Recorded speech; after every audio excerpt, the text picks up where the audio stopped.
Welcome to Front Office Pros, brought to you by the Front Office Pros, Steve and Joe. Today, we're going to be talking about DeAndre Hopkins getting released by the Arizona Cardinals. We'll give you our reaction and then possible landing spots for him and what is the best landing spot for him in terms of fantasy football. We are a new channel, so if you enjoyed this video, go ahead and smash that subscribe button to show your support.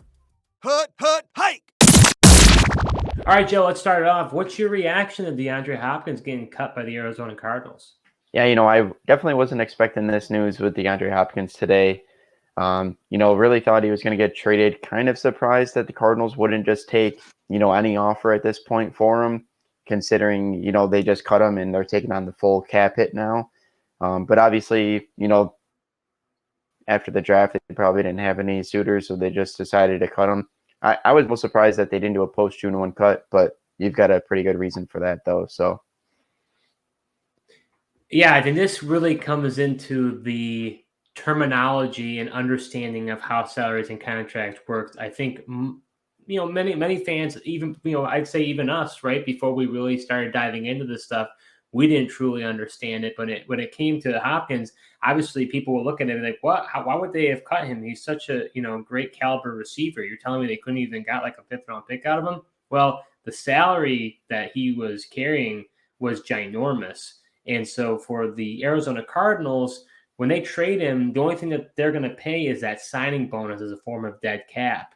So for the team inheriting that contract, it was just too much money for them to be able to take it on. So they had trouble being able to trade him. So I thought, and we're going to be talking about this more next week, and the importance and the emphasis of June 1st, pre and post June 1st. What does it really mean? Because I think, again, we didn't really know much about it until we, kind of taught ourselves and learned, and we realized how important it is and why we see these moves happening. But like you, I thought, my whole thinking was they're going to wait till after June 1st to cut him. They could have cut him months ago. Why are they waiting now to cut him? Well, they tried to trade him, to anybody that they could. They couldn't get behind taking on that salary, knowing that really the other teams had the bargaining power because they knew that the Cardinals were trying to get rid of him.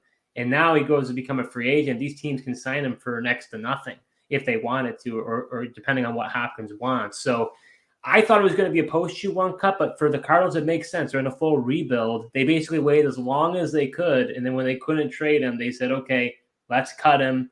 All of the dead cap is going to accelerate to this year. We were already paying him a high amount as it is, just a little bit more for some of the other guarantee down the road, which then the guaranteed accelerated to made it the full cap hit for the Cardinals. So for them, I could see why they didn't want that cap hit in next year, because this is the full rebuild. They're not worrying about competing. And next year, their salary, he's going to be off the books. They're going to have more cap space to be able to get free agents. They'll have 2 draft picks from the Houston Texans and themselves. So it makes some sense why they did that. Just I was expecting the post-June 1st cut, but it makes sense for what they needed to do.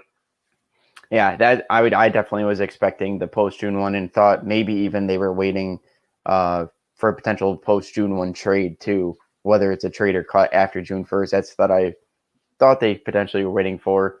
But, you mentioned like them not being able to trade him because of his contract, but couldn't they have decided to eat some of that cap hit if they were willing to pay it all out anyways to him and take that big cap hit this year? Couldn't they have taken on that cap to make a trade happen?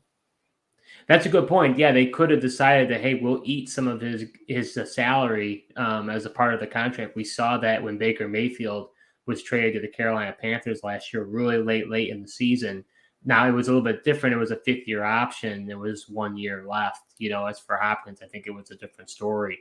So, yeah, they could have negotiated that. But that's a good point about trading as well. When players are traded after June 1st, that's what we saw Julio Jones a number of years ago, why that trade happened. Because if they traded to him before June 1st to the Titans, all of that, guaranteed dead cap money would have accelerated to the Falcons, and it would have been an enormous number that they could not have handled. So they had to trade him after June 1st to cut up the cost. And so that's kind of what you saw there.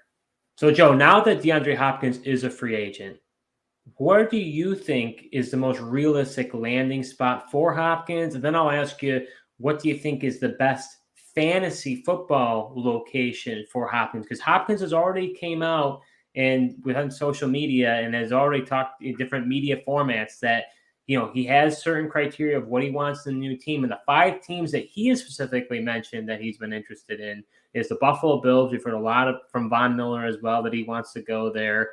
The Kansas City Chiefs, the LA Chargers, the Philadelphia Eagles, and then the Baltimore Ravens, which we've kind of heard some back and forth between DeAndre Hopkins and Lamar Jackson. I just saw recently in the news, I don't know if I buy it, but the New England Patriots are also rumored to also be interested in. Obviously, former head coach Bill O'Brien, when DeAndre Hopkins was successful in Houston, that was his head coach. Now he's the offensive coordinator for the Patriots. So, Joe, go ahead, answer those 2 questions for me. Realistically, Steve, I could really see him going to the Baltimore Ravens. There's been a lot of steam with him and the Ravens. And then when the Ravens gave Lamar Jackson that contract, everyone was like, well, they left just enough cap space for a potential guy bringing in DeAndre Hopkins. So, if that connection is real and, Hopkins wants to go there, I could see the Baltimore Ravens definitely, making that happen. I know they did draft a receiver in the first round, have Bateman, have Odell Beckham, but it'd create another big guy for them to have in that wide receiver rotation. So Baltimore would be a really interesting landing spot for him. I think, potentially the best fantasy spot, I would say, would be the Bills. They really have Stephon Diggs. They don't really have a true number 2. They've had Gabe Davis there. I think he's been up and down, and Bills fans would say a little bit of a disappointment. So I think if you could pair Stephon Diggs and Hopkins on the outside and have Gabe Davis be your 3, I think that would be really good. And obviously, the Bills are a pass-heavy offense with Josh Allen. So I think that would be a great fit for fantasy. Yeah, it'll be really interesting to see what DeAndre Hopkins' motivations are, because obviously he hasn't won a Super Bowl yet. He played for the Houston Texans, never really went too far in the playoffs there, and then he went to the Cardinals, and nothing really happened there either. He's getting paid a ton of money from the Arizona Cardinals, so you could argue that money is not necessarily a motivation for him. Friend of the pod, Dustin Ludke, I saw on a recent video suggesting the Niners. I don't know if I agree with you there, Dustin, but one of the reasons why he said it was because of cap space. So you've got the Buffalo Bills at around $1.5 million cap space, and the Chiefs under $1 million. They have $652,000 and some change in cap space. So Dustin would say because of that, they're not going to go for him. I'm going to slightly disagree with that because, as we know, Joe, teams can the cap is fluid. Teams can change it all around. They can do restructures. They can do what they need to do to get a guy like Hopkins. Hopkins is a game changer for an offense. So to me, the Bills and Chiefs will do it. Travis Kelce will restructure his contract. Somebody on the Bills will restructure their contract. Brandon Beane will work it out to be able to get Hopkins onto the team. So my question then is, where does he want to go? We've already heard the 5 teams he said he wants to go to. I can't imagine it's not going to be one of those 5. To me, the Chargers, Eagles don't make sense. Chargers have a ton of receivers. They drafted Quentin Johnston. They already got Keenan Allen and Mike Williams. How are they possibly going to get Hopkins on the field too? So that doesn't make sense. Eagles have Devonta Smith and A.J. Brown. Could they add Hopkins in the mix? Maybe, but that would be a lot also to carry all those receivers in offense. I think he's going to want to have a decent amount of volume. So then that leaves me with the Ravens and the Bills and the Chiefs. The Ravens just drafted Zay Flowers, and they've got Bateman, who I don't know if they're that sold on Bateman, and they got OBJ. So Hopkins going to Baltimore, that could make some sense. So I totally hear what you're saying there, because they actually have the cap space with, that they could, they have more than most teams here in this conversation. I would say it's going to be a Bills or Chiefs. I think he wants to win a Super Bowl. So to me, that's the most realistic landing spot. I'm torn as to which one's the better fantasy spot. I think Von Miller, who, he's a great player. He's not done the best in recruiting for the Bills. He talks to a ton of players. I've been hopeful that he'd bring somebody in. He has not been able to do so yet, but I think this might be the one that actually comes to Buffalo.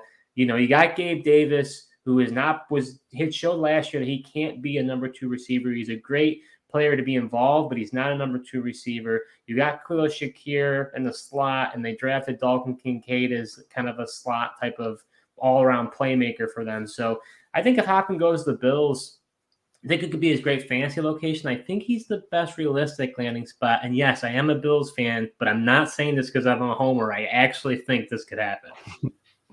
Yeah, it still could be a bit of a homer call there, Steve. To me, it's the heads or tails between Bills or Chiefs. They're the most. I mean, Eagles are very talented too, but as far as offenses go, it's really tough to debate as to what's a. I mean, they're just high-powered offenses, both of them. Yeah. I think if that's his extreme like number one motivation is to win the championship, I mean, how could he not just go to the Chiefs?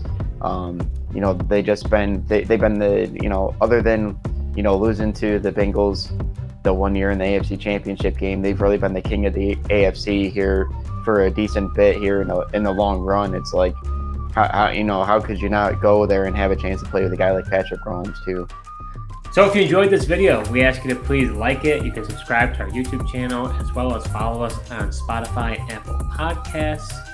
Do you agree or disagree with Steve and Joe? Go ahead and put in the comments below where you think DeAndre Hopkins is going to go and what fantasy location would you want him to go. Let us know. Thank you so much for watching, and until next time.